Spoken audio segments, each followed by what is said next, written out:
Welcome to Men Talking Mindfulness with your hosts John McCaskill and Will Schneider. Here we focus on helping men and those with men in their lives solve some of life's complex challenges through understanding the practices of mindfulness and how they can help. Each episode is in an environment free of judgment and criticism, with a focus on authenticity and inner peace. Let's dig in. Here's food for thought. When boys and men are unhappy with their bodies, their quality of life is affected just as much as girls and women who experience body image issues. The idea that boys and men are not concerned by their appearance isn't only untrue, but being so is becoming more common. According to the Australian Psychological Society, research has shown that the number of men experiencing body image dissatisfaction has tripled from 15% to 45% in the last 25 years. Body dissatisfaction or negative body image can often result in overwhelming feelings of disappointment, shame, and guilt. It can also lead to unhealthy behaviors such as fad dieting, disordered eating, exercise addiction, depression, steroid abuse, and even suicide. This is from the website for Eating Disorders Victoria. Hello, and welcome to Men Talking Mindfulness, the show and the podcast. We are so very thankful for you joining us for today's show. And before we get any further, for those who are joining us live, I want to give a shout out to my fellow veterans for Veterans Day. I'm so thankful for each and every one of you and for your families, for your service and sacrifices. I hope that you have a wonderful Veterans Day and weekend. Now, here on the show, Men Talking Mindfulness, each week my co-host over there, Will Schneider in New York City, and I, John McCaskill, over here in Colorado Springs, we work to break down and demystify an aspect of mindfulness and make it meaningful to you. Today, we're going to get into a sensitive topic.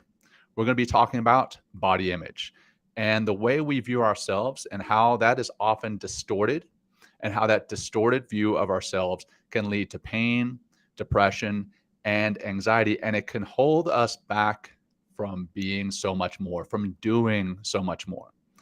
Though we will talk broadly about body image, we're also going to get into specifically talking about men and how men deal with this, as this is typically seen as something that affects females more than males, and that is in fact true, but it is still a problem for boys and men, and we want to make sure that just because it's more prominent in females, it doesn't make it not a problem for men and boys, and we want to make sure that it is in fact addressed. All right, that was a mouthful. Before we get any further in this, I know Will has some announcements. Will, brother, good to see you, and over to you. Thanks, John. Great to be here, and thank you for your service. It is Veterans Day coming up. Veterans Day is today. Today, I'm sorry, yes, to include today. And yesterday, November 11th.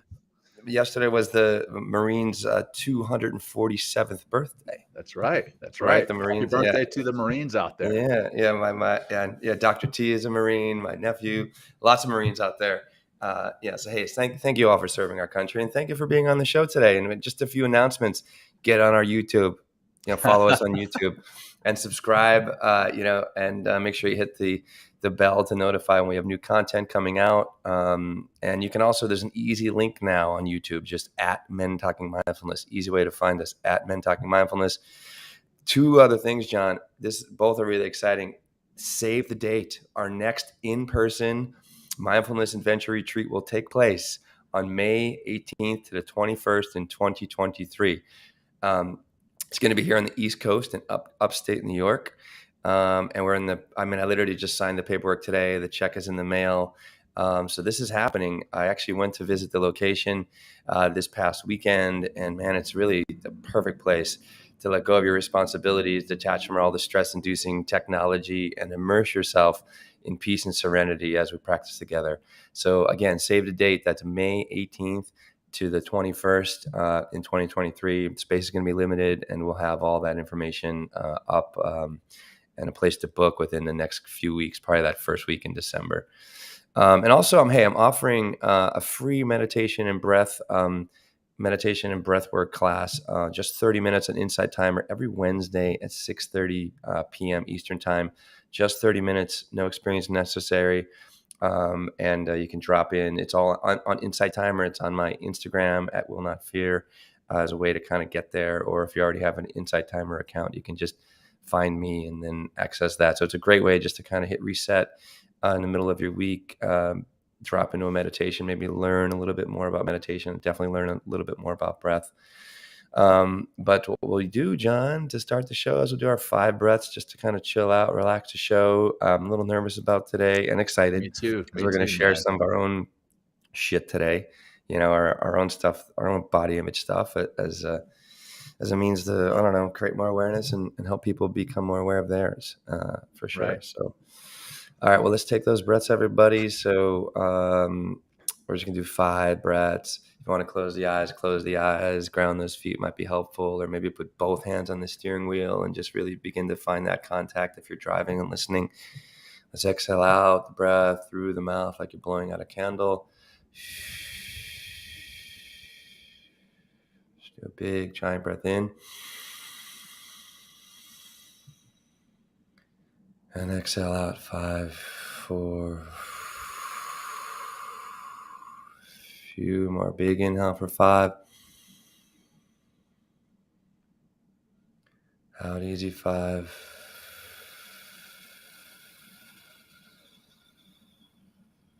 Just a few more in. Really try to fill a big belly breath at the bottom where your belly is, middle of the chest, top of the chest. Exhale, let it go softly. Good. And again, in.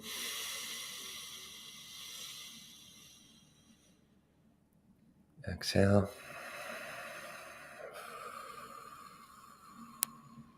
Last one, everybody. Inhale.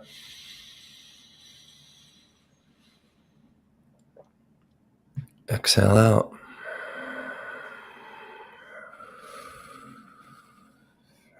Just take a moment and just notice if that's changed anything, whether you're super amped up or anxious in some way, and just notice, and then make some movements and open your eyes, come back, maybe a little smile on your face, which is a good way to kind of up your dopamine levels, make you feel a little better about yourself. But all right, John, body image, how do you see yourself? Let's dive in. Where would you like to start? Well, I think you're always the definition guy, but this time I'm gonna do the definition. I want to jump on. Love it. Absolutely. So let's start with that. And I think the definition sets the foundation that we can build everything else off of. So from the National Eating Disorder Association's website, body image is defined as how you see yourself when you look in the mirror, or when you picture yourself in your mind. So it's not just what you see in the mirror, it's also what you picture in your mind. It encompasses what you believe about your own appearance, including your memories, assumptions, and generalizations. It also encompasses how you feel about your body, including not only your weight, because I know that's one that people automatically jump to, right? But it also includes your shape and your height. It also comes from how you sense and control your body as you move, how you physically experience or feel in your body. And then many of us internalize messages starting at a young age, which we're going to get into here. And I may actually tear up in this show, because when we talk about how early this starts, as a parent, it absolutely breaks my heart how early this starts. But having that healthy body image, how important it is for mental well-being, and then preventing eating disorders. So that's the definition and some encompassing parts from the National Eating Disorders Association website. So that's the foundation of our discussion today. And again, as I covered in the beginning, we're going to cover this broadly, but we're also going to delve into specifically for men or masculine types, what this is, how it affects us, and how we can overcome it. So let's talk about when it starts, Will, since I just mentioned that, and then our own personal struggles with this. So in doing our research, it says that negative body image can begin at a surprisingly early age. According to 2020 research, 40 to 50%, 40 to 50% of first and second graders already don't like some aspect of their body. And again, like I said before, that hurts my heart as a parent, because I have a kindergartner, a 5-year-old, 5.5. She would definitely correct me in saying that, because she's not 5, she's 5.5. 5.5. We went to a pumpkin patch the other day, and you pay by the age, right? And I paid for a 5-year-old. I said in front of her, I was like, "Oh yeah, she's 5," and she was like, "No, Daddy, I'm 5.5." But that's neither here nor there. So anyhow, it starts very early. It starts very early, and because these negative self-images, potentially negative, can start so early, it is a critical time to be very aware of what you do as an adult, as a parent, and see how easily these young ones are influenced by their friends, their family, and media. But it's also that perfect time to really start providing that positive feedback, right? Telling them how wonderful they are, not just in how they look, but in their hearts, their spirits, and everything else, and allow them to build that self-confidence that is built on more than just image. So let's that all said, let's talk about let's get real raw, real fast here, man. I don't know. You want to go fast or first? Well, what's the question? I'll gladly go first. How are we? What have some of our personal struggles with this been, or what are they currently? This brings up a lot for me. So I have a story. When I was 25, 26, I was always like a really growing up. Like I was just a skinny kid, and people make fun of me I just remember, people call me a beanstalk, and I was just all bones and ass and elbows or something like that. and I just was like, I always literally would just picture myself. I mean, like the reality was something different, and my mind would just see this really skinny kid. And, I really started hitting the weights, and, I was lifting weights and doing, like all through college, because I played basketball, and I always thought I was really, really, really skinny in college. And, maybe I wasn't, but it wasn't until I was like 25 or 26 that, I really started getting to the gym more often. And that was like where I kind of, that's where my sport went, or just like, that was just kind of what I did. I just go to the gym after work, 4 or 5 times a week. And I was even benching like 225 pounds, like 10 times for like a couple sets. Like that's a lot of weight. I mean, for especially 10 reps. I mean, but still I thought I was always really skinny and really scrawny. And then I remember, I don't know if one of my friend's girlfriends was visiting or something like that. And she said something like, wow, you're really jacked. And I was like, what? I thought she was like making fun of me. You know what I mean? It's like, I'm just skinny. Yeah. Thanks for making fun of me. It's like, fuck off, cause I was getting it kind of my whole life. And she's like, no, you really got some serious muscles. I'm like, really? And then I had a few other people kind of share that with me. And then I just literally in that moment, I just saw myself differently. It was just like the reality just shifted like so quickly. And then, then it became like not negative. Then it was like a year later, I'd be still at the gym. And I remember asking my roommate at the time, I was like, you know what? When I'm at the gym, Mike, I was like, I don't want you to call me Bill. That was my name back then, Bill. Yeah. I want you to call me FJ. He's like, FJ? I'm like, yeah. I know where this stands is going. for fucking jacked, right? Yeah. So we all get a big laugh out of it as a big joke amongst our, our friends. But that's how it went the opposite direction. Not like I was but it was just really fascinating to kind of flip that script. Yeah. It flipped the script. Hearing from someone else that you were fucking jacked, that changed your image in your mind of what you looked like. But what did it do to further propagate the need to look like that? Right now you are looking that way. Yeah.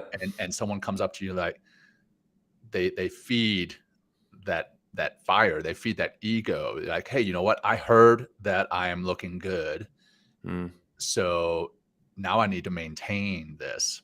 Yeah. Which is great to hear that about yourself and change that body image. But what does that do? So that's another topic, and I'll Well, get that's into my personal struggles here shortly. yeah. But Yeah. that's another side of things, is how we say something to someone if they are dieting, if they are working out. Because Great point. if we say, "Oh, wow, you look great. You look like you've lost a lot of weight." Yeah. Well, Right. what does that say, right? Yeah. So you're Is fat that ass so you before. were a fat ass before, right?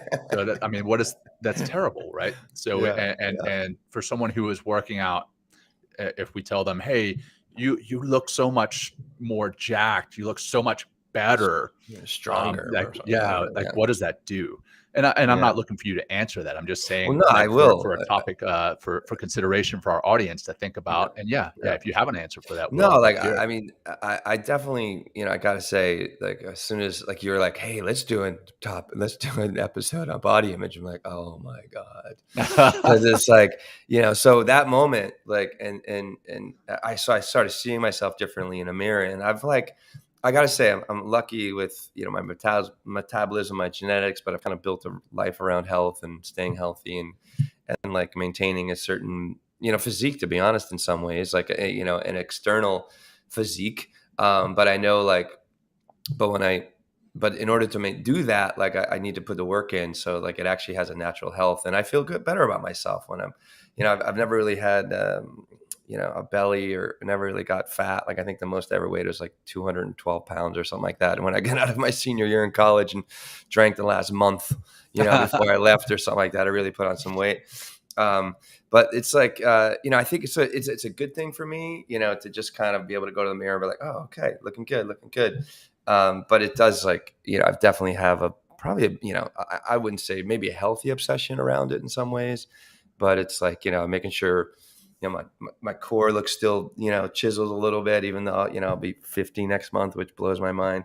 So I think it's been a gift and a curse, because I definitely check myself out in the mirror way too much, Yeah. John. This big, Well, huge yeah. standing mirror in my apartment. But yeah, go ahead. And I'm glad you said it's kind of been that blessing and a curse, because I want to acknowledge that working out, getting stronger, eating better so that you can feel better in your skin is not Mm. necessarily a bad thing, right? I don't want to say, hey, going to the gym or eating clean is a bad thing. Obviously, that's not what we believe. But we've covered staying healthy on the show. We've covered eating healthy on the show, and the benefits that come from that. And the benefits that come from that, that's what I want to focus on. The benefits that we mention are not looking good in the mirror, right? The Right. benefits are not being able to jack a whole lot of steel in the gym. It's the fact that you feel better, the fact that you feel better in your skin, the fact that you literally are living a happier, healthier lifestyle. The flip side of that, where it becomes dangerous, is when it becomes an obsession. Yeah. Right? An obsession. So Mhm. that's what we want to talk about, is Yeah. that obsession, and how to prevent it from becoming an obsession, first of all. And then if it has become an obsession, we want to talk about how to get out of that obsession, Mhm. that addiction, essentially, is what it is. Mhm. So yeah, man, sorry, I cut you off. So coming back No, to anything else?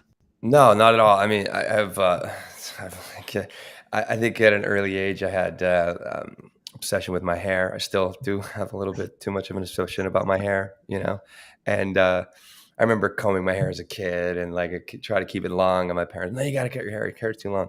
But then I hit like, I remember getting my first like handful of hair in the shower when I was like 26 or 27. I was like, oh no, like I'm not losing my hair. And then like later on, because I really didn't want to lose my hair. I mean, here's like admission. Like I actually went on Propecia when I was like 30, I don't know, 33, 34, something like that, for a few years. And it worked. It really, really worked. Cause I have, just a little note about the genetics of male pattern baldness. It follows your mother's genes, her family's genes. So my mom's dad was bald, and I have two brothers, like one brother, my youngest brother, is, he's complete baller, just shaved his head now. And my older brother is like, he's fighting the good fight, but losing madly and wearing hats. And I could see he's But conscious about it. like Yeah, go ahead. being bald, right? So we've talked about the way that you see yourself, right? And it's, again, we started the show off with talking about size, shape, weight, height, but it also, you're talking about another one. And why is being bald seen as a negative thing, right? It's again, society that has said that being bald is a negative thing. It's not. I know plenty of bald guys that are some of the best guys I know. 60% of the population, John. Yeah, they're when you reach a 60, it's a majority. So it should be like, oh yeah, it's like everything is cool. Just, like, hey, I'm bald too. Part of life. It's part of life, right? Exactly. Now, but that was your perception, in that you wanted to keep your hair because it was part of your identity, and you felt that losing your hair and being bald, or at least this is how you felt. I'm not saying this is how you feel. And don't let me put words in your mouth here, but it sounds as though that was your perception, is that being bald was not where you wanted to go, because being bald was seen as old or weak or some other unattractive or something like that. That's kind of where I would go. Like, I don't like, that's like, it's just not a place that I wanted to go. And I had an option to fix it, and I did. I mean, it was like, it really, really worked. And I think it's, I don't know. But if it hadn't, you would have been fine. I would have been fine. I mean, I think I would have been. I don't know. I mean, I don't know what it's like to go down that path, because I haven't had, that problem. I'm still losing some hair now. And I'm just like, when is this like all going to go away? But I don't know. It's been holding strong for a long time. So I don't know, slowly over time. But those are just a couple of the things with me. That really, my teeth, I had my teeth knocked out. I just like my one front tooth knocked out. So I really look at, watch the, my smile I'm conscious of. So, which is stupid, like, I mean, some people don't even notice that there's there's like a slight defect, or that's even a judgment. Right. So that's like, I mean, I got some shit, John, around this. For sure. You are challenged by this still, right? Yeah. And I don't say that as, well, look at me, I'm not challenged, but you are. Well, let's talk about that. Yeah. Right. Yeah. I'm even here. We're on the screen right now. I'm like, I mean, literally I'll be like, oh, how's my hair doing? Oh, it's wow. like, I know. It's like, it's a weird kind of obsession sometimes, and it's just like I honestly don't know how to let go of it in some ways. So maybe that's why we're going to talk about it. We're going to talk about it. Let's do that. Boy. Well, I mean, so again, as the show starts off, every episode is one free of judgment, and we're here to discuss that. And there's no judgment from me for the way that you feel, and hopefully the other side of that coin is true, and I know that it is. There's not going to be any judgment from you for what I'm going to delve into here, because I too am challenged by this. I would say that I still am challenged by some level of body image dysmorphia, or some level of dissatisfaction with my body. And coming back to when it starts, it did start young. I remember, watching some show. I think it was actually called Hero. It started with that song, like, I need a hero. There's yes, I finally sang on the show. There it is. And now you understand why I don't sing more often on the shows, because I've got a terrible singing voice. But oh man, so that's negative image too. Is my voice negative? There you go. So anyhow, obviously I'm struggled. But I watched the show, and there was this guy that was a hero on the show, and he was very fit, very good looking. And I was like, I don't know, 10 years old watching this show. And I remember after the show going back into my room and working out at 10 years old and knocking out sit-ups and push-ups until I just couldn't move anymore, because I wanted to be jacked like him at 10. I wanted to be what Hollywood portrayed as manly. And then, fast forward into my high school years, I'm a track and cross country runner, where it pays to be skinny, right? It pays to be light. So I wanted to be light. So I watched what I ate, and then we would be running on the track, and the football team would be there, and they'd be like, "Whoa, look at all these bird-chested kids. You're not even men." Like bird chest, right? So then I was struggling with this, because I was like, okay, well, I want to be skinny for track and cross country, but I also want to be attractive for the ladies, and I don't want to be called bird chest. So, I would work out in the gym like you did, trying to get stronger, which didn't help my running. So it was a weird kind of struggle there. And then I fast forward even further into my time in the SEAL teams. And I remember being called the skinny fat guy because I was skinny, but I carried fat around.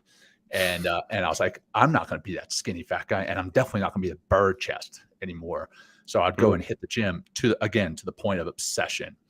And yeah, what age was this, John? Sorry, I know it's like 2022. Probably mid-20s. And then again, it happened when I was like 35, 36, 37. Okay. Those are times that I was in the best shape of my life, or at least that's how I perceive myself. But here's where things get scary, right? Is that when I was stronger and I actually looked that way, I was looked at differently, and not only by women. I mean, that was nice to be looked at differently by women, but also by fellow men. Like, they treated me differently. They treated me with more reverence. When you had like a bigger, when my shoulders were bigger, when my chest was bigger, when my waist was smaller, when I was quote unquote ripped, right? Yeah. And fast forward to here I am now, 45. Can you give us examples? Sorry, John, of before we go to the 45 of like how they would treat you, the words they would say, or you know what I mean, like the pecking order change. Said, right? You know what I mean? Yeah. Similar to what you said is that people would come up to me like, "Whoa, man, your shoulders are huge," or "Wow, man, your chest is looking great. You're chiseled," or that kind of shit, which feeds your ego, right? You're like, "Oh yeah," and now you're going to puff your chest out, and you're going to feel better, and you probably, because you feel better, or at least you're getting this false feeding to your ego, then you walk around differently. People, they just act differently around you. So there's a danger that we are propagating this in society, not just in Hollywood, not just on social media, which we're going to talk about here, but there is a propagation in the words that we use. Coming back to the, saying, "Hey, oh, you look great. Have you lost weight?" That kind of thing. The words that we use, the way that we act around people, it's empowering, and it can feel good, but it's also dangerous. It's a double-edged sword. There's a lot of judgment in those statements. Yeah, think about it. It's like, hey, you look so good. Whereas like, I mean, and maybe you saw the guy. Right. Or like, look how big your shoulders are. It's like, oh, well, you noticed that my shoulders weren't as big last time. So it's immediately like, so you start comparing they're comparing you, or like saying the statement. And I'd imagine like you're comparing yourself to, who you were a year ago or something like that, or a year earlier or something. But yeah. Right. So at 45, sorry. So I didn't mean to cut you off. But no, all good, man. There's going to be a lot of back and forth here. So I appreciate it. So, I mean, okay. So here I am 45 today, and I'm doing this show as I'm currently dieting. Okay, I am literally dieting right now. So I've got some eggs over here to eat for later today. I'm doing the bulletproof coffee in the morning. I'm trying to do a keto diet. And I'm primarily doing that so that I can feel better, right, physically, and like have the energy to play around with my kids, because I have found that when I am, a little bit lighter, I have more energy to get up and play with the kids and carry myself through the day, blah, blah, blah. But it's not an obsession, right?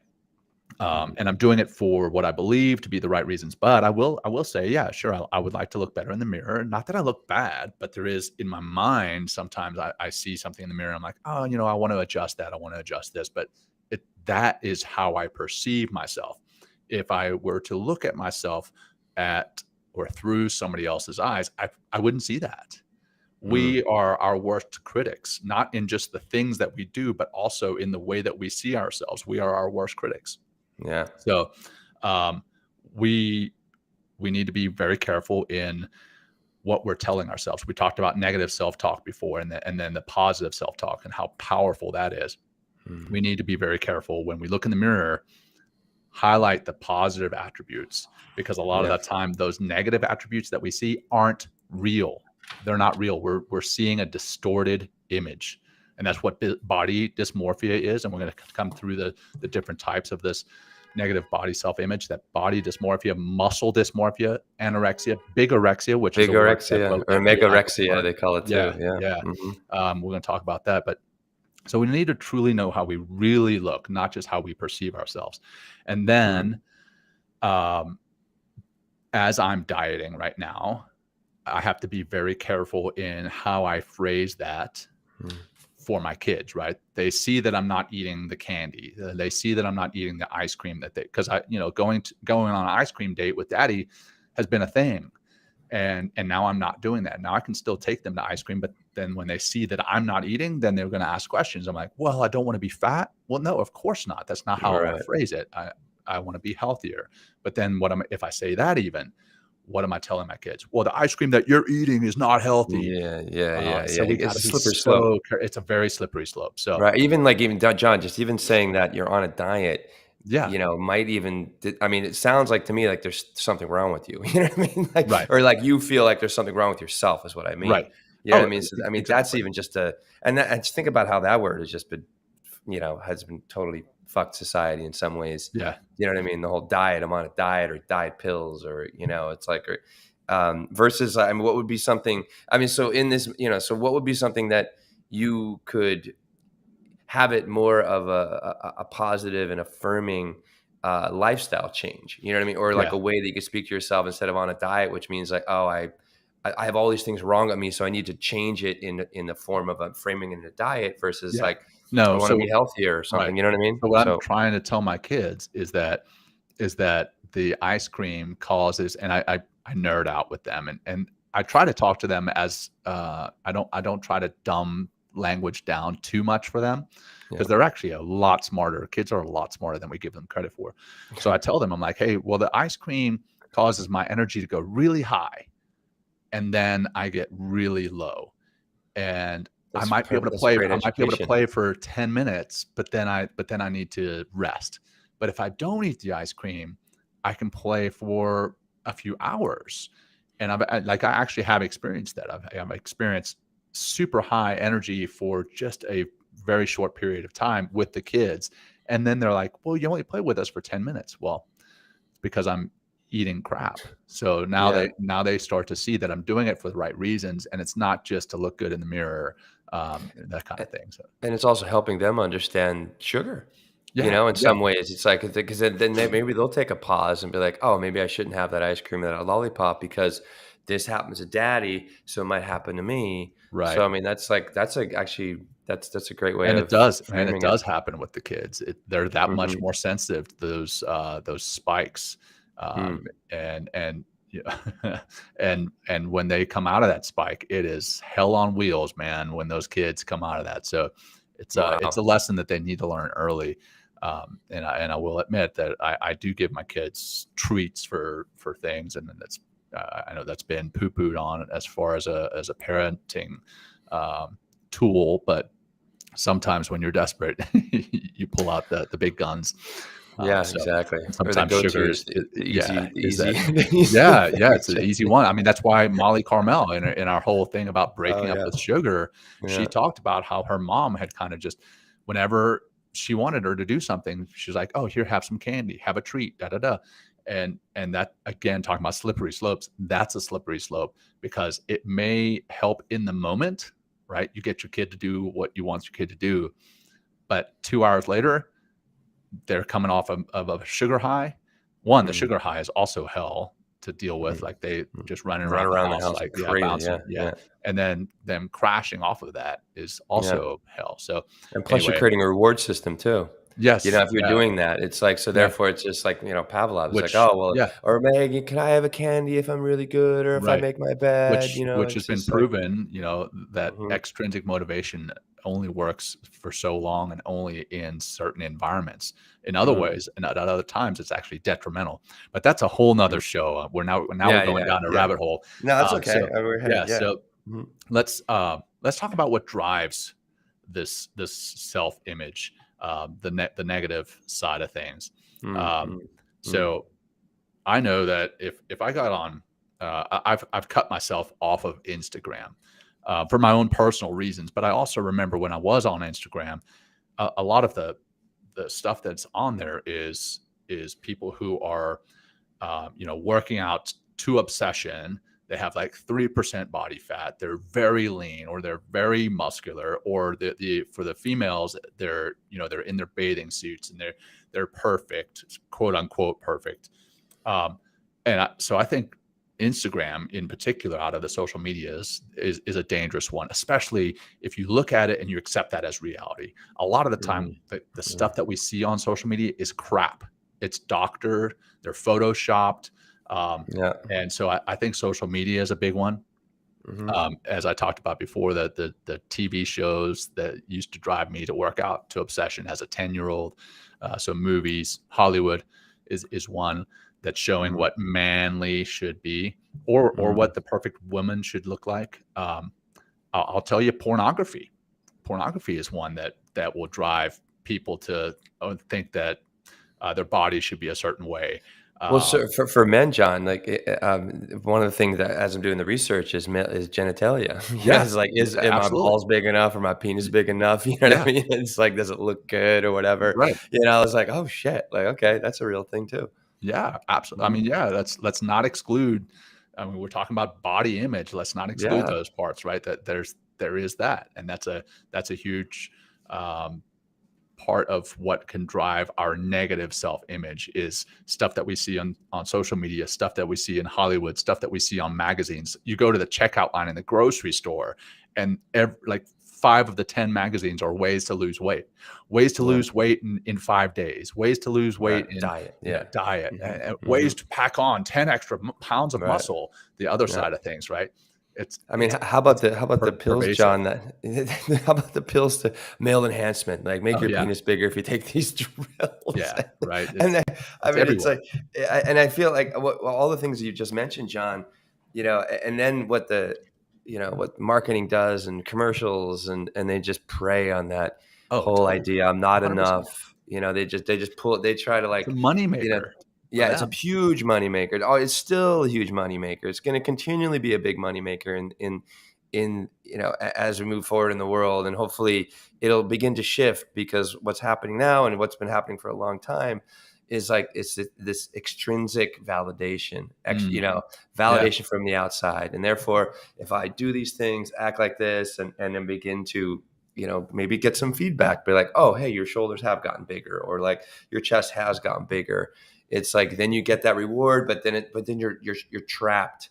Yeah. You're trapped in like, how do I, please tell me, world, how I look, versus like coming from the inside and being comfortable with yourself when, and just being like, well, this is who I am. One thing I've heard, there's like the kind of but I love you self-talk. It's like looking in the mirror. And this is a really, I've heard, this is an anecdotal, not like, but just really accepting yourself, saying, I love yourself. Dr. Rob Kelly talks about this. This is just saying, I love you in the mirror, and I love you, and really, maybe it's, I love my eyes, or I love my face, or like maybe those parts that you don't necessarily, that have been criticized, and you have been critical of yourself. And then just literally flipping the script, coming from the inside out, and accepting yourself for who you are. And when you do that, John, other people are going to accept you for who you are. I think there's a certain energetic projection of insecurity that, I mean, people just can maybe they're not even consciously picking up on it, but they're attaching to it in some ways. And then, they're just reflecting back to you in some ways the insecurities that you already have on the inside, in a lot of ways, versus like, taking time and really going in and what, we'll talk about some other things that might work for you, but like really literally changing the mind, and the mind is plastic, which we talk about, so much on the show, that we can really begin to change our relationship to ourselves, maybe just through some positive affirmation, positive self-talk, and then also maybe surrounding yourself with people that are supporting you and your goals, and aren't so, aesthetically judgmental of you and what you should look like. I like that, aesthetically judgmental. That's a good one. Yeah. Yeah. So I real quick, I want to come back to a couple of things that my mind jumped to while you were talking. One, for boys and young men, another one that really highlights to them that they should be a certain way is sports, right? And we've talked about Oh, how agility. Yeah, sports, ability. Yeah, yeah, yeah. agility and your ability. And we talked about, Yeah. right, when I was young, I was a cross country runner. I needed to be a certain way. When you were a Mhm. basketball player, you need to be a certain way. But in watching NFL and basketball, NBA, and you see these role models for these boys, and they are all in incredibly good shape, right? And And that's how we incredibly gifted see, athletes too, in a lot of ways, and right, we're right, and we're comparing aspiring ourselves to them. yeah, exactly. But there's a reason they look that way, right? That's their job. That's their mission in life, is to work out so that they can be super athletes on the football field, on the basketball court, wherever. They are sinking, I don't know how many hours a day into training. Whereas the rest of us who are living, as students in school, or as grown adults working out in the career fields, as parents, we don't have that kind of time. We shouldn't be as obsessed about looking that way as these sports stars are, and they're also revered as heroes, right? They're a super basketball player, and we revere them as heroes. And I've done that. I still do that. I think very highly of really good athletes. Mhm. But is it right? Right? And then, this is not really tied to that same thing, but I guess it is in a way for the women walking through the mall. I remember walking through the mall, and I was a dirty little boy, and I passed by Victoria's Secret, and I was like, Oh, "Oh, yeah. wow, look at those beautiful women."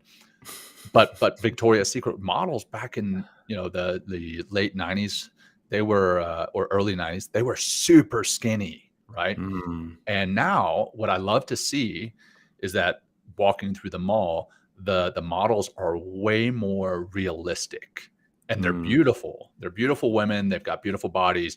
They're way more realistic. I don't know if you've Mm. noticed that. If you've been to a mall recently, that was one thing that I will applaud some companies for doing, is that they're getting more realistic in their portrayal of what beauty is. And it's not all super skinny, Right. super muscular. If you're looking at some men, it's real, and there's It's beauty not in the that. 1%. Like, It's whether it's not the an 1%, athlete, it's not whether it's right? not the athlete, that is just, like, has incredible gifts and ability and usually has a body that kind of, fulfills that role in a lot of ways, Right. that need to have that strong body, that rah, in order to, Yeah. whatever sport it is. And then the other side, with women, is like that 1% of the, 6'1", absolutely chiseled jawlines, beautiful, like, perfect proportions and stuff, or like perfect in the sense of like what, the marketing and the media and, the fashion and beauty industry wants us to aspire to, because, again, they just pull those strings on our insecurities all the time. And Right. it's just like, so they hold up, all these beautiful women. So it's like, oh, I need to be like that. And therefore, in order to do that, I need to be doing these things. And Yeah. it just, Yeah. really turns And into a very toxic relationship to the yourself other and the side of that, world. Mhm. the other side is that is, so like, as a man passing by Victoria's Secret, and all we see is skinny, skinny, skinny, Mhm. then what does Yeah. that tell us? Is that if we are not in a relationship with somebody who is perfect, then Or hot. hot, Yeah. then we are failures. And I Right. say That's that, true. and Will, we both say that in quotes, Air right? quotes. Yeah. So that there's double edge there in their advertising. And so again, and that's just one example.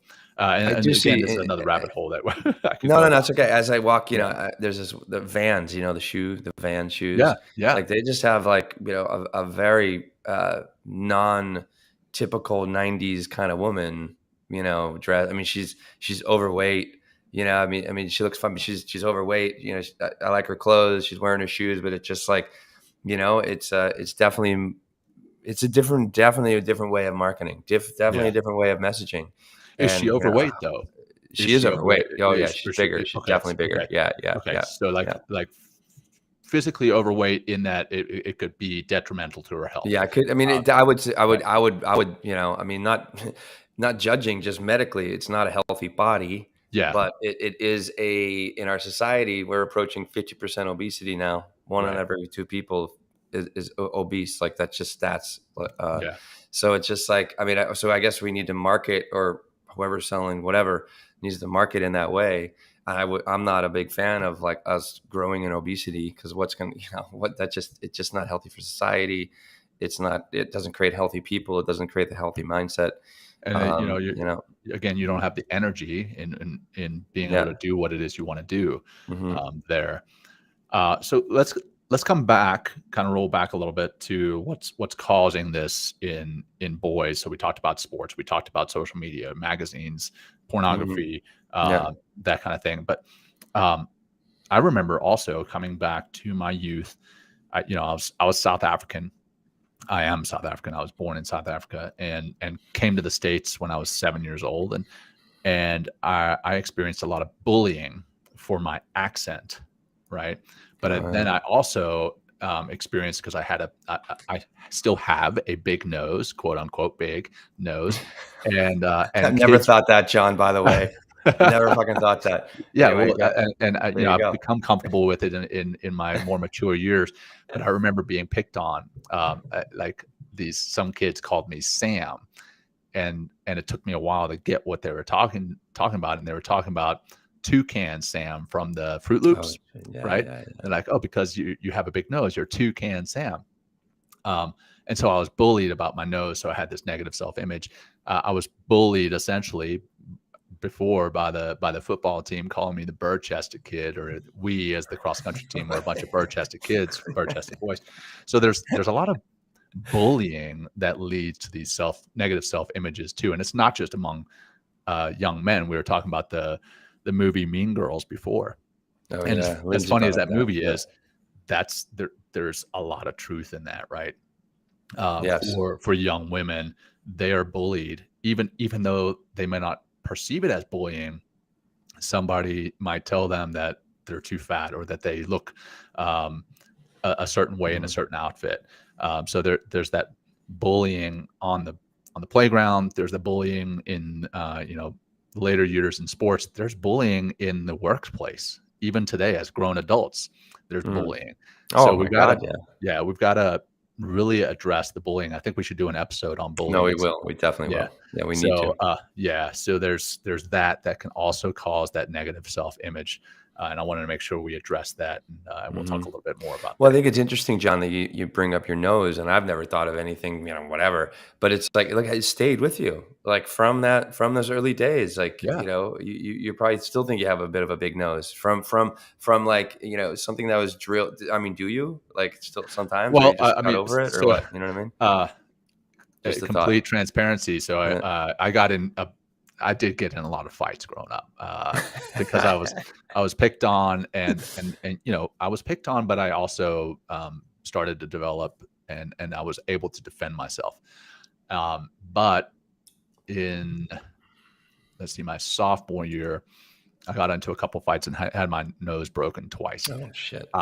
And so it wasn't only big, but it was also crooked, right? So later in the Navy, I was having trouble sleeping, and they were like, "Oh, it's because you have a deviated septum. We need to get in there and fix that." And they're like, "So this makes it that much worse." The doctors were like, "And you have this giant." I remember this doctor had zero bedside manner. He's like, "And you have this giant hump on your nose. Do you want us to go ahead and fix that for you?" And I did. I had them while they were in there fixing my deviated septum, which I don't know if you've ever seen that surgery. It's crazy. They just basically snip the bottom right here, and then they lift your entire nose up onto your forehead. It's pretty gnarly. But while they expose the bone, I guess, so they take away the flesh. Which is rectile. Remember, it's rectile. Yeah, that's right. That's right. It's rectile tissue. Yeah, from our episode with James Nestor on breath. So they went in there and they actually shaved it down. So that's where my insecurity about my nose carried forward into my adult years. So and I've had it fixed. It's straightened now, and it's less of a hump. And a lot of that hump came on my nose came from it being broken, but it was larger before. But there I was. I mean, insecure about my nose size because of the bullying. Right. Thanks for sharing. Yeah, man. And it's reinforced. It was reinforced. They kept calling it that, and then you keep questioning. This is as a child, yes, but also as an adult or somebody can, in our adult years, just bring up something that we can just be obsessing over in our mind. And therefore we go into the mirror and we're like picking ourselves apart. And, Right. and again, it's like, and it's just a really, a poor psychological loop obsession that For really, sure. that Well, continually, yeah. let's talk about that psychological side, that the stigma, right? And specifically for men. I want to highlight something that we did in our research. According to the Newport Institute, men are less likely than women to talk about this kind of thing, to get help for these issues. Yeah. If they do, in fact, have an eating disorder, anorexia, bigorexia, megarexia, whatever it may be, they're less likely to talk about it and admit to their friends that they're struggling with it. And while the body positivity movement among women has grown substantially over the last decade, male body positivity isn't focused on nearly as much. Therefore, the stigma around male body image issues often prevents young men, I would just say men, period, but it says young men in this quote from the Newport Institute, from speaking honestly about their experiences and seeking treatment for related mental health challenges. Why is that? I think a lot of it comes from the same things we've talked about on past episodes, even more specifically the masculinity kind of sub-series that we have, that masculinity, confined masculinity. When we were talking to Ed Frauenheim in his book with Ed Adams, where they talk about reinventing masculinity, and then they define confined masculinity as really sticking to three main areas of focus: the provider, the protector, and the conqueror. Well, the provider looks a certain way, the protector looks a certain way, and the conqueror looks a certain way. And they all have a lot of commonalities as far as how they look. And they all behave the same way too, in the sense like there's no problem. Right. I don't ask for help. I ask have for no help. emotions. I don't You know want what to I be mean? And just imagine, like, if you come out and you would come out as a man and speak about your body dysmorphia or something like that, what would you immediately be thought of as a woman, wouldn't you? In some ways, as right? weak. I mean, hell, As weak or as a woman. Here's You know the what I thing, mean? Will, to take that even one step further. When we talked about doing this episode, and I thought about admitting that I've got some of these challenges still to this day, and too. the fact that we're talking about it live right here, even in the back of my mind, as we're talking about it, I'm like, oh my gosh, people who watch this are going to perceive me as weak, which that's why it's there. It's that bravado, that false bravado. Hey, look, all right, I'm going to puff my chest out right now, and my shoulders are going to look bigger. It's ridiculous, but that's what we tell ourselves, is that we as men have to fit a certain mold. Even right here in doing this show on this topic, with all the work that we've done in these areas, it's still there. Yeah. But I said, they got to say, the work that we've done and just talking about it, John, there's also a level of freedom that comes too. Oh, there's 100%. a certain level. I'm like, oh my God, like, let's, I have images of like some of the guys and our retreats are for men and women, but they'll be like saying something, about me or like that we might've said in the show. And it's just like, but it's like, but there's something like, fuck it, man. Like, just let it go, let it out there. I mean, authenticity and vulnerability are the way, John, is how I think that we're showing, teaching, but also experiencing how to be more of a true person, and also to be really like the authentic man, the one that really, it's like, I mean, talk about really about just the whole, just fuck it. Like, just the whole, that attitude right there.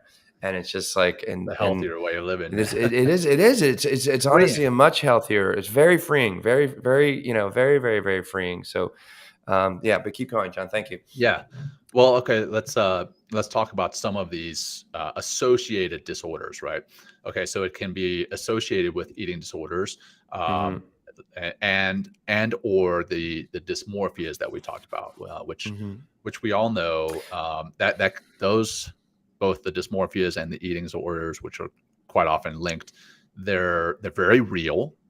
I don't want to minimize those in any shape, form, or fashion, but they are also terribly unhealthy physically, as far as what's going on biologically in your body. I mean, if you're not eating or if you're eating too much, trying to get big is the other side of that dysmorphia. That's terribly unhealthy on your digestive system, biologically. It's also terribly unhealthy mentally, emotionally. And this often is led, a lot of these disorders are anxiety disorders, anxiety of wanting to fit in, wanting to be liked, wanting to be revered. And so a lot of that comes from the fear of not fitting in, the fear of not being liked, the fear of not being revered. And that's the anxiety. So they truly are anxiety disorders. And we're going to talk about, or some of them are, Well, we're going to talk about how to treat that later. But it also go for leads it. to depression, John. It leads Yeah. to isolation. You know what I mean? It could, just keep you locked in. It could keep you antisocial. All these different, just Oh yeah, man. horrible, horrible affects of Terrible. like the mental game of Yeah. again that extrinsic, like I'm not like a super athlete, or I don't have like the perfect body that I see in Men's Health all the time. It's the feeling of Like, less than. yeah, exactly. I'm Feeling not less than. enough. I'm not enough. Right. Just comes back Right. to that basic. I'm not enough. I'm not enough. But I will be enough if I go on this diet, or if I do this, or develop this bicep, or this this whatever kind of or have this chin, or maybe they've also John, we've in this research talked about how much plastic surgery is done now on men, and it's really escalated. What I thought was interesting in the last 25 years. Right, that body dysmorphia amongst men has really rapidly escalated. Yeah. And just think about how does that it's a correlation, but how does that parallel with the amount of media that's been continually shoved in our face, right? Because of the right. Oh yeah, because of hey, the internet, like 25 years ago, what would that so that's when the internet started, like in 94, 93, in that kind of area. And it was very it was just a way of sharing information. But then I remember back then, that's when you were connected to the phone, and it took like 25 minutes to download like one image, one line at a time, right? But since then, you get an image instantly on your phone. You get like thousands of images thrown at you through Instagram or Facebook or YouTube. And now all these different social medias have a way of like feeding you more and more the algorithms. Hey, if you look at one picture of a guy working out in the gym, now Instagram is gonna be like, oh, since you like this, let's show you 1 billion pictures of men who are in good shape. That fucking algorithm. Yeah, the algorithms are terrible. They just feed it. They feed it. I mean, so I'm locked in cat videos right now, John. Surfing videos are awesome. Yeah, cat videos, surfing videos are really good. I'm doing like hustle porn, kind of like, you know what I mean? Like people working out and shit. You know what I mean? I get it. So I'm in a good kind of groove right now, and I got to remember not to deviate. That's right. But keep positive messaging. Yeah, positive like a slot machine. Hey, that's a tip. That's a tip, right? So if you do have the algorithm accidentally locked in because you clicked one time on a guy or a gal that looked like they were in really good shape, or what you perceive as good shape, and now Instagram or whatever social media is that you're using is now feeding you tons and tons of that, you can click on it and say, see less like this, and actually change the algorithm. But I want to come back to those, what you were talking about, what it causes, what it can lead to. And I want to read a very disturbing, or several very disturbing stats here. Psychological counseling or therapeutic interventions have been shown to successfully help people overcome BDD, and that's body dysmorphia disorder. However, many people with body dysmorphic disorders do not receive counseling and instead undergo procedures, you talked about this just a second ago, to alter their appearance. One study found that more than 75% of people with BDD seek surgical and dermatological treatment. I just talked about me. I got my nose fixed. When I had the opportunity to do it, I did it. And I'm one of those percentage. And more than 65% of those people received the treatment they initially saw. Now, coming further, the risk of suicidal thoughts or behaviors associated with some form of body dysmorphia, whether that's seeing yourself as too fat, too skinny, not muscular enough, too short, too tall, whatever the case may be, the risk of suicidal thoughts is higher among those. One study found that nearly 80% of men with BDD had contemplated suicide. and nearly 25% had attempted it. Jesus 25% Christ. of those who are diagnosed with some form of body dysmorphia, body dysmorphic disorder attempt suicide. Now that's alarming. So we need to change this. We need to Yeah. change this. Yeah. Wow. Yeah. And what are some of those things, John? Like what? I mean, we can go into changing in a second. I would like to before we can should we can go into prevent? One thing I would actually like while we're kind of on this BDD, the body dysmorphia disorder, is the I don't know if it's bigorexia or bigorexia. Megarexia they're the same word. I have it somewhere I can't So it's see where I got I the forget wiki. forget how it's actually pronounced, but this was a word that Oh, both of you and I learned yesterday. But it's yeah, so you got body dysmorphic disorder right. is typically when people want to be skinnier, smaller, lose the fat. They see themselves as large. They see themselves as fat in the mirror.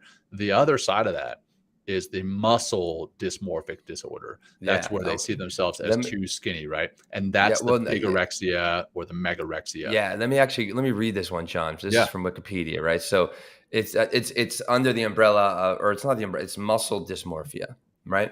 So muscle dysmorphia is a subtype of the obsessive mental disorder, body dysmorphic disorder, but is often also grouped with eating disorders. In muscle dysmorphia, which is sometimes called by bigorexia, megarexia, or reverse anorexia, the Yeah. delusion or exaggerated belief is that one's own body is too small, too skinny, insufficiently muscular, or insufficiently lean. Although in most cases, the individual's body is normal or even exceptionally large and muscular already. Yeah. Muscle dysmorphia affects mostly men, particularly those involved in sports where body size or weight are competitive factors, becoming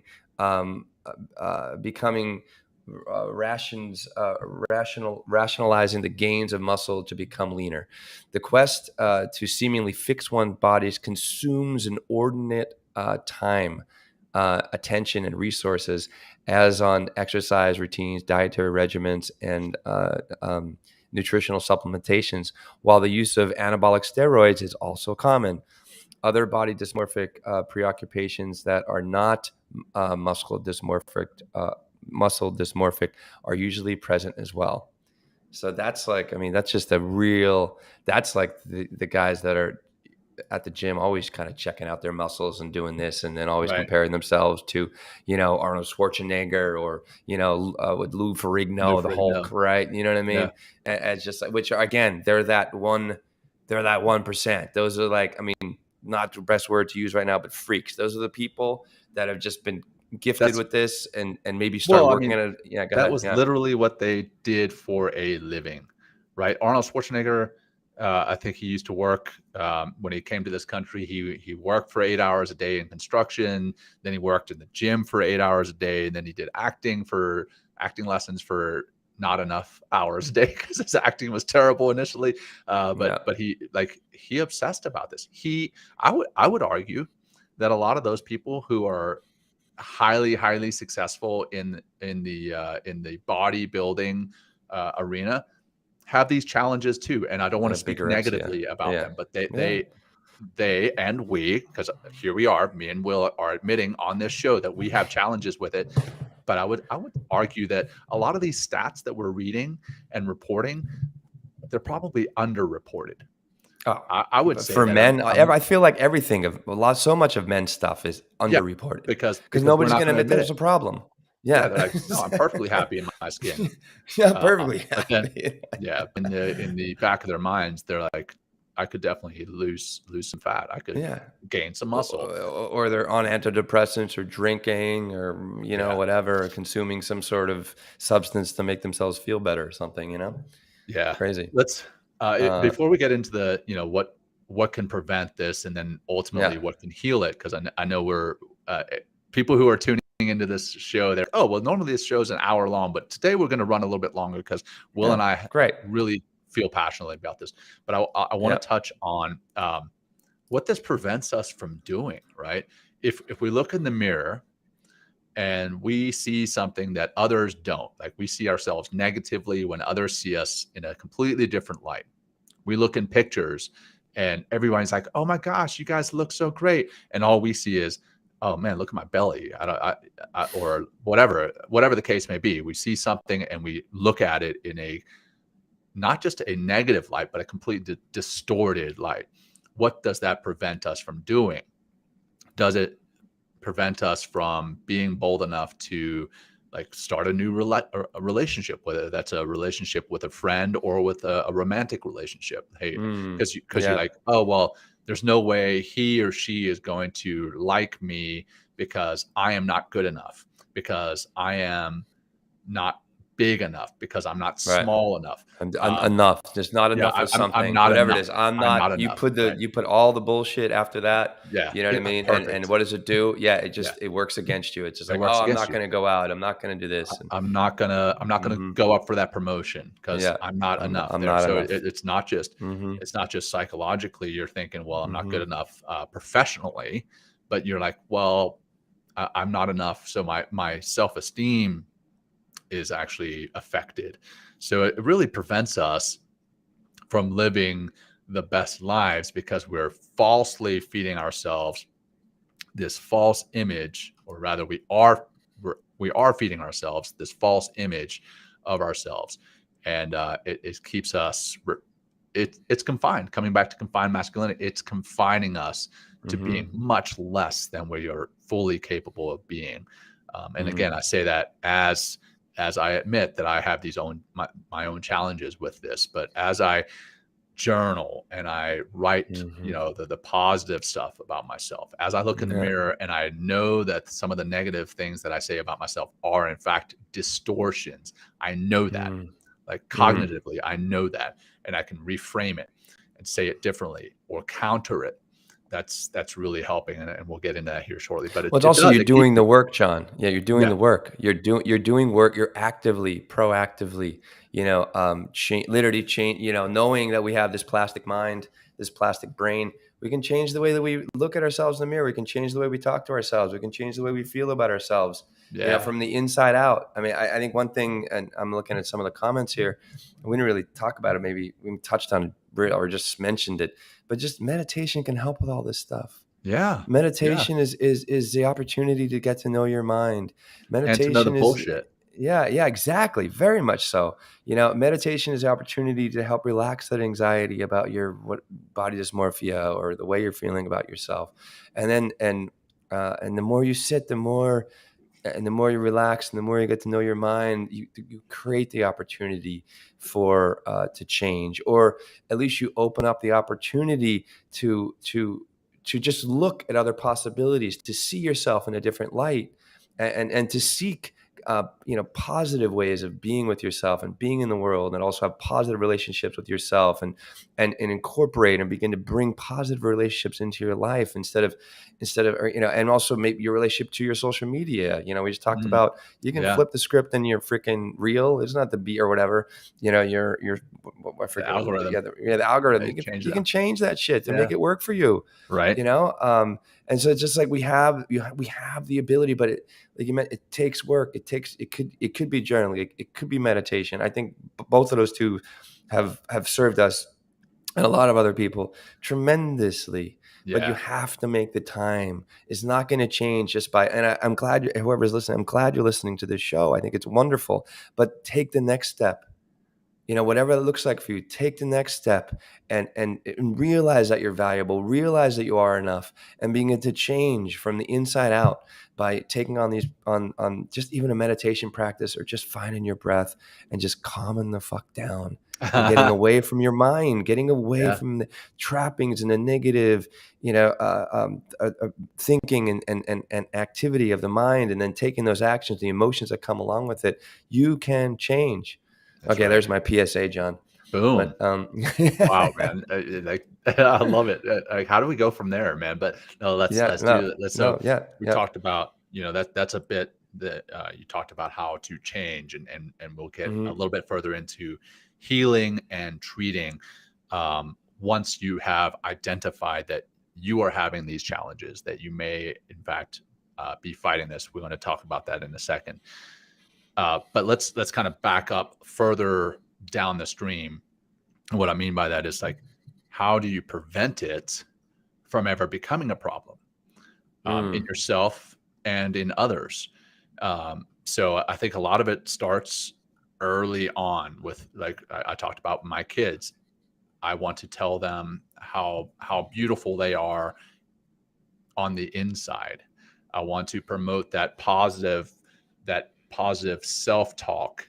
My wife, she sits down with our 5-year-old quite often, and she's like, what are you telling yourself? Because my 5-year-old, I love her to death. She can be very sensitive. And, if we discipline her, she will say, "Oh, you guys don't love me anymore." Yeah. And we're like, whoa. That is a negative narrative. That's a negative story you're telling yourself. So we will literally sit down with her and be like, "Hey, what negative things are you telling yourself?" And she'll admit it, and we're like, "That's not true." So I think starting early on and being proactive as parents, as teachers, as adults, for our youth, we can help them to change and literally flip that script and not be so focused on their outward looks, right? It's very easy to tell your little ones how beautiful they are physically, right? Man, there's a giant buck that's running right by my window here. Sorry, I got distracted. John, fuck off, John. I'm in the goddamn city. There's cars. There's like, you know what I mean? Like, yeah, thanks, John. Thanks. I'm just kidding. So anyway, it's very easy to tell your kids how their physical attributes are. Oh, you're so cute. Oh, look at your hair nose. is so beautiful. And and look at your little cute button nose. That kind of thing. Exactly. And there's nothing necessarily wrong with that alone, but if that's all you do is focus on the physical attributes as a parent, as a teacher, as maybe a church leader or whatever, then you start like feeding that that's what your identity and worth is based upon, is your physical attributes, and it's not. So you have to build other positive physical attributes or identify those to our youth. So I think that's a big piece of it. And there's actually a great resource that's out there. It's called Confident Body, Confident Child. And we'll make sure that's in the show notes. Confident Body, Confident Child. Great. Check that out. And that's for parents that want to encourage that positive body image and healthy eating patterns in young children. The other piece, coming back to teaching and as adults, work to end bullying. We talked about how impactful bullying is on your negative self-image. Oh, you've got a big nose. Oh, you're a fatty. Oh, you're a bird chest. Oh, whatever. We've got to put a stop to that, and not just in our youth, but in the workplace as adults. We got to. Hey, we're grown-ass adults. I mean, we got to stop bullying as adults. Just thinking at the gym, like thinking about pumping iron again. It's like, I mean, that whole the fucking false bravado at the gym, like with all the guys, like, with the muscle shirts on and walking around, and it's just like, just pulling a nose up. Shirts. Well, I'm not, but like when you're like, when you're carrying yourself in a way that's just like, look how fucking big I am, man. Yeah. Like, and holding your nose up to other people and shit. Oh, it's completely insecure. Yeah. Like it's complete insecurity. Instead of welcoming people, it's like, oh, hey man, let's, oh, you're working on your shoulders, or you're working on this. Like, oh, these exercises really work well for me. Pull people in, you know what I mean? Create a community, support one another. I mean, we all thrive when we support. Like, I remember a few times walking through the gym, and personally, I've done this. I'm guilty of doing it.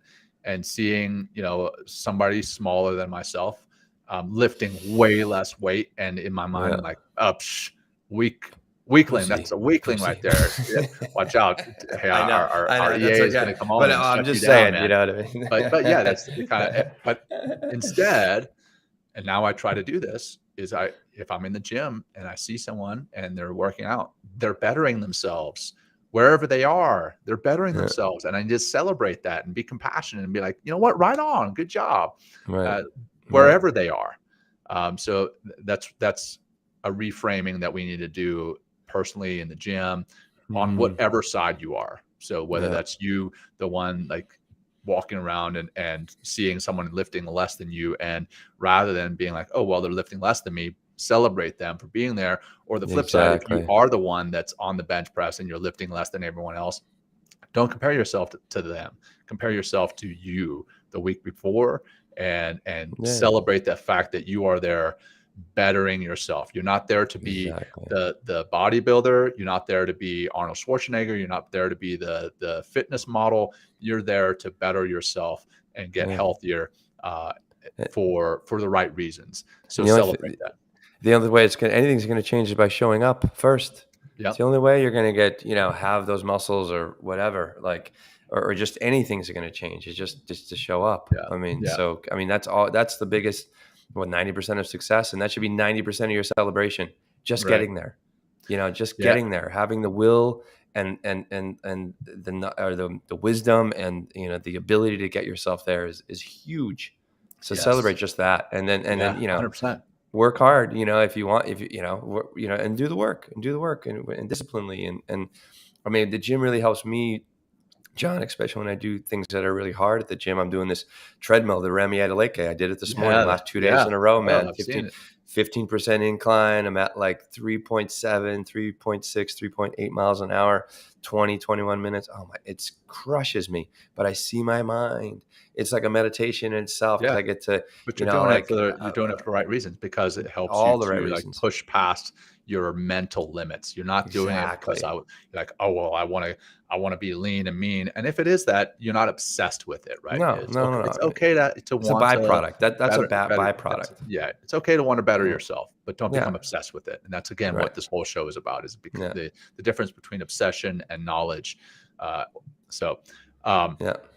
Coming back to kind of preventing it, again, the onus is on us as adults, and helping to prevent it amongst our youth is really sitting down and having the heart-to-heart conversation. Is like, maybe they're teenagers and they're starting to get into social media. You're like, hey, you see this right here? This right here is not real. This right here is Photoshop, right? No. Or this right here is someone who works out obsessively, and they're on, this is what they do for a living. This is not real. This is not realistic, right? This is not. Don't set your expectations here, because this is not where you're going to get, because it's not healthy. And then show them what healthy looks like by modeling that yourself. So I think that's a big piece of it. Is the onus is really on us as adults, is to change the language we use, and then help to change our kids' perception, and help them to be more critical of what it is they're seeing in social media, on movies, magazines, everywhere else, and really show them what true beauty is. It's not just external beauty. We've got beauty on the outside, but there's so much beauty on the inside that we're missing out if that's all we focus on.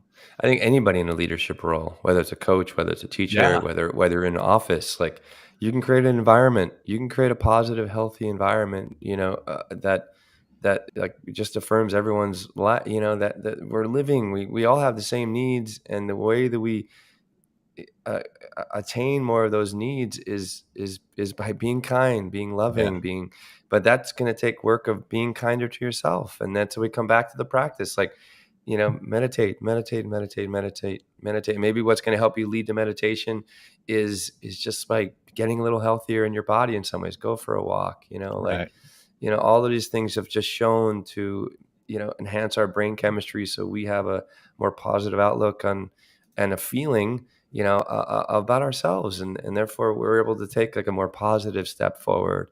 Right.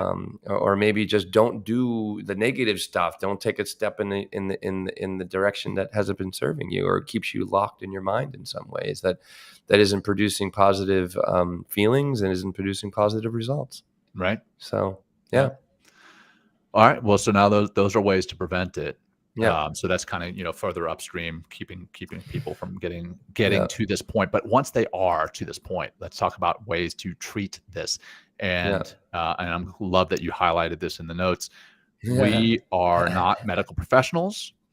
We are just two guys talking about this stuff, and we are reporting on the research that we have done with our helpful friend Google. So if you want to truly know what it is that you are challenged with, we definitely want you to go and see your doctor, your clinician, and seek out professional diagnosis on this.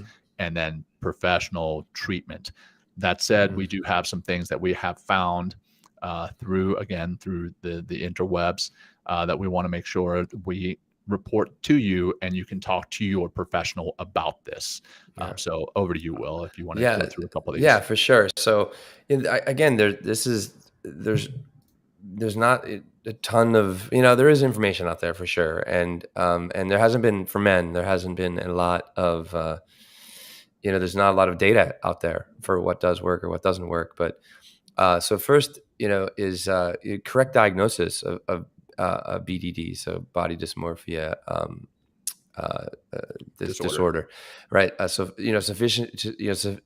Physicians can usually diagnose this in men by asking a few basic questions. These questions are designed to determine if a man is concerned about a perceived keyword flaw in his appearance, whether the flaw is small, imagined, or more significant, or whether or not the concern causes a significant amount of distress, or whether or not that concern interferes with an aspect of their lives. Okay, so again, interference. Hey, what is that interference? It could be not going out for that promotion. It may not. It may be not like seeking out a relationship, friendship, romantic is it limiting relationship. you? What is it limiting you? Yeah, it's very huge, right? So I mean, so if this episode is kind of like, oh wait, maybe I gotta go talk to a professional, get those questions asked and see where you are. Next is SSRIs, selective serotonin reuptake inhibitors, have shown to be promising. So maybe that's a course of action. Cognitive behavioral therapy has also been effective in treating BDD. For this disorder, the therapy is designed to help patients develop positive opinions of their physical appearance, as well as quelling any negative behaviors caused by their skewed perception. Again, how many times we come back to, it also helps patients to face their fears. And, so there's definitely there is behavioral therapy out there that can help you with this as well. I just have some suggestions here. I already mentioned a couple, meditation, stop doing and reading and absorbing things that feed this obsession. Okay. Right. Shut out social media.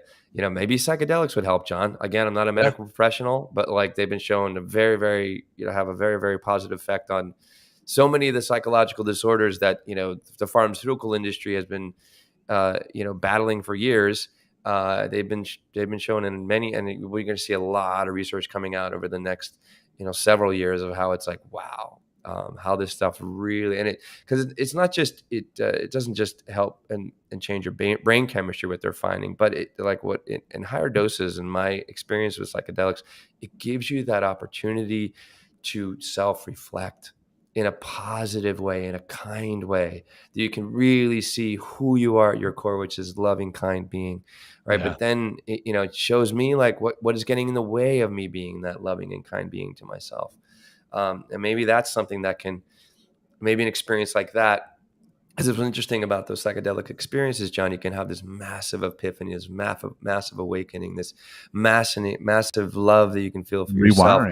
Rewiring, exactly right. Yeah. But the rewiring really starts after the psychedelic stuff. You can have, but if you don't do anything and you just be like, oh, you know what I mean? It's like, oh, that was a lot of fun. And then you're going to go likelihood, like a very, very high likelihood that you're going to go back to the same way after just a few weeks of doing the same thing and thinking and feeling and being the same way. But just with like, oh, I remember that. So, if you're going to take that opportunity, take several weeks afterwards and get yourself into some sort of integration program or something that's going to help you sort through the experience, right? But also help you to take active steps in beginning to be more of that self that you probably will be shown. It's amazing. It goes right to the truth of who you are, in my experience. So those are just some ways that can definitely help if you are kind of stuck with any one of the things that we had talked about here, that can help you kind of pull yourself out. And maybe it's just going to take a couple times listening to this episode again and again. And another thing I'll also say, John, is if you're around a bunch of shitty people, that that are very judgmental and always picking you apart and always picking apart other people, then I would trade up your friends too. I'm glad you hit on that last part right Mhm. there. Picking on other people, right? Like, sure, it's easy to not want to be around a group that's going to criticize you, right? And if you come in a group and they're like, "Oh, you're fat, you're not muscular enough," sure, we don't want to surround ourselves with those people. But if you're Right. around a group that's also pointing at other people and they're like, "Oh, look at that fatty," or Yeah. look at that weenie," Look how scrawny then they are or yeah, something. then now they are also feeding your perception of what perfect looks like or There you should go. look like. Right. Right. So You I show me love your that you hit that. friends. Yeah, Yeah, you show me your friends, I'll show you your future. that's Right. right. And what kind of future do you want? And if your friends aren't matching that future, fucking get rid of them. Yeah, Hey, love to all, but if they're not helping you and putting positivity in the world, in their own lives and into your life, then I would really question those yeah. relationships. And if So they are talking negatively about others, they're good. chances are they're Yeah. talking negatively about you behind your back. Yeah, So yeah, it's a great point cut too. them out, man. Cut them out.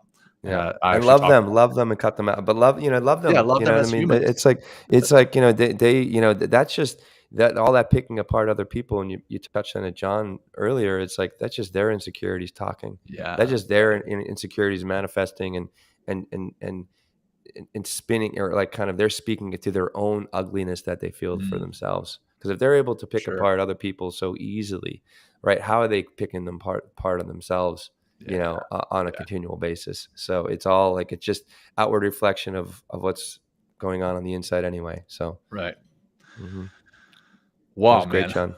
We've definitely come a long way in this journey. It's been Thank you. difficult, but also freeing, like you said. And I'm so thankful that we did Mm, this episode. And me hopefully, too. for those listening, you know, we'd love to hear from you. We'd love to hear Yeah. what your challenges are, whether it's right here in the live comments or whether it's later on YouTube or on our our Facebook or LinkedIn, wherever the case may be. Let us know the challenges that you have faced in this area. Mm, And maybe we can point you towards resources that can be helpful, point you mhm. towards people that can be helpful, point you towards meditation, journaling that can be helpful. If you Yeah. don't want to put that in the comments, obviously we're not going to force that upon you guys. But if you want to, feel free to share that with us because we Yeah. want to be the resource to help positive change. Mm, That said, Will, thank you. unless there's anything else that you want to cover, I'm going to jump right into that closing practice. No, just hey, just we have a retreat coming up, May Yep. 18th to the 21st. I'm so stoked for that. We're also going to be in Durango though too, so we have two retreats next year, East Yeah. Coast and in West Coast. I guess Colorado's West Coast or more west of Wester. where I am for Wester. sure, wester of me. Yeah. So yeah, we'll be announcing all those very shortly and getting them up on our website, and you can really do a great, wonderful immersion with us, and be around a lot of positive people. We Yeah. really create a wonderful, positive environment. Myself, John, Dr. Teresa Larson, and anybody that works with us. We make sure we vet them to to just be good, positive people. That's And right. we all have stuff to work on too. So, Yep. yeah, I think we're good, And John. I don't have yeah, anything man. else to say, Well, but I really want to thank normally you. Yeah, go ahead. I say, or we say something to this effect after the final meditation, but I'm guessing that sometimes after the final meditation, people would hit stop and don't listen to this very last bit. Hey, for our audience, thank you for joining us here today, and we Mm, sincerely appreciate you tuning in. And if you got something out of this episode, please share it with your friends, your family, your colleagues, whoever you feel could benefit. Please give us a review, subscribe to the podcast, and get access to exclusive content that we're putting together. And the link mm, will be in the show notes. And follow us on YouTube. As Will mentioned, you just go on YouTube and type in @Men Talking Mindfulness. That's us. Subscribe, hit that little bell, and that will help you to be notified of new content as it comes out. Boom, got that out of the way. Now let's get into this yeah, final meditation, man.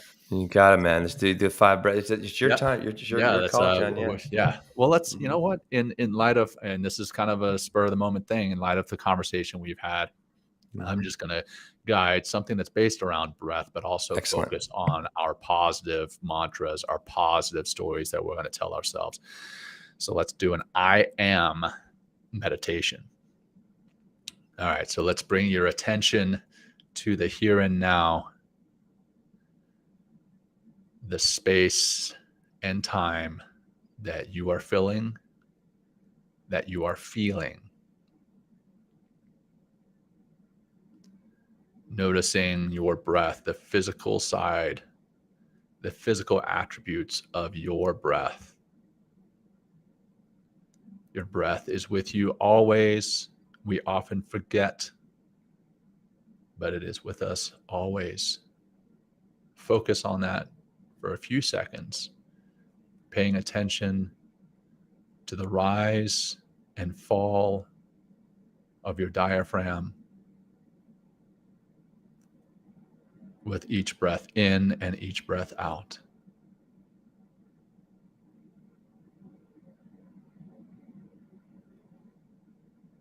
And now take a second to think about the last time you saw yourself or thought about yourself.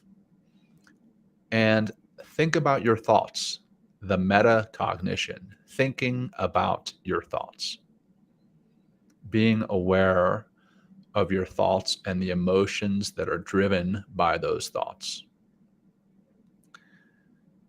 And without any judgment, note those thoughts. Note what was true and what was not. Again, even without judgment for the thoughts that were not true, don't feel the need to judge it. Just be aware of the fact that it was not true.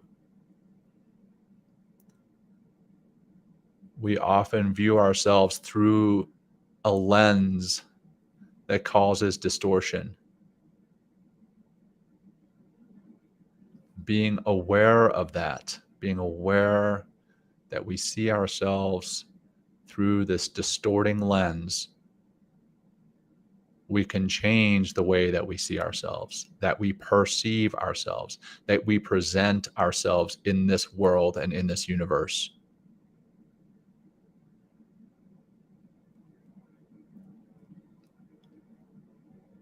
You are good enough.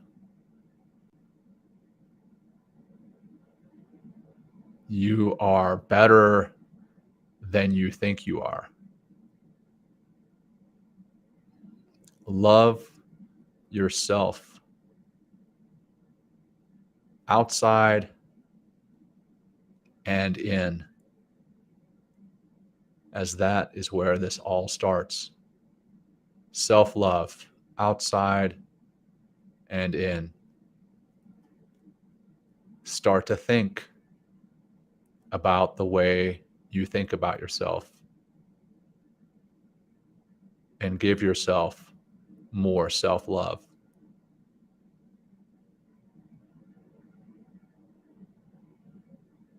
And with that, we will close with 2 deep cleansing breaths. Begin by breathing out as much air as you can, emptying your lungs, bringing your belly to your spine, holding empty, deep breath in, down into the belly, in through your nose, filling all the way up, holding at the top, and release. Empty, empty, empty, holding empty at the bottom. Last one together, deep breath in through your nose, filling up, holding at the top, and now letting it go. And start to bring some movement back into your body. Rolling your shoulders, your beautiful shoulders, rolling your neck, your beautiful neck, and releasing. And thank you all so much. Thank you, Will. What an awesome conversation. Thank you for being so raw and just honest about this. This was fantastic. I got a lot out of it. I feel better for it. So thank you for sharing that with me. And thank you again to our audience who tuned in today. Will, I'll let you wrap it up, brother. Thank you, John. And I think it's thank you, because I got to say it's a hell of a lot easier to have this conversation with a brother like you, who's willing to go there and put it out there and not be afraid, because they're like, we're united in this mission. And this is just a little manifestation of our friendship, of what we're trying to do, how we're trying to help all people and men out there. And so thank you, John. I have nothing more to say. I think we all said it during the episode. And All right. I just want to thank the audience out there. Thank you for listening. And if you have, maybe share this with your friends, share this with the people out there that might need this kind of information. That's right. That's right. Awesome, brother. All right. Until next time, everyone. Have a great Friday. Have a great Friday. Happy Peace. Veterans Day to our veterans. Have a great weekend. We love you all. Yeah. Peace. Peace. Joining us today. We hope you walk away with some new tools and insights to guide you on your life journey. New episodes are being published every week, so please join us again for some meaningful discussion. For more information, please check out Men Talking Mindfulness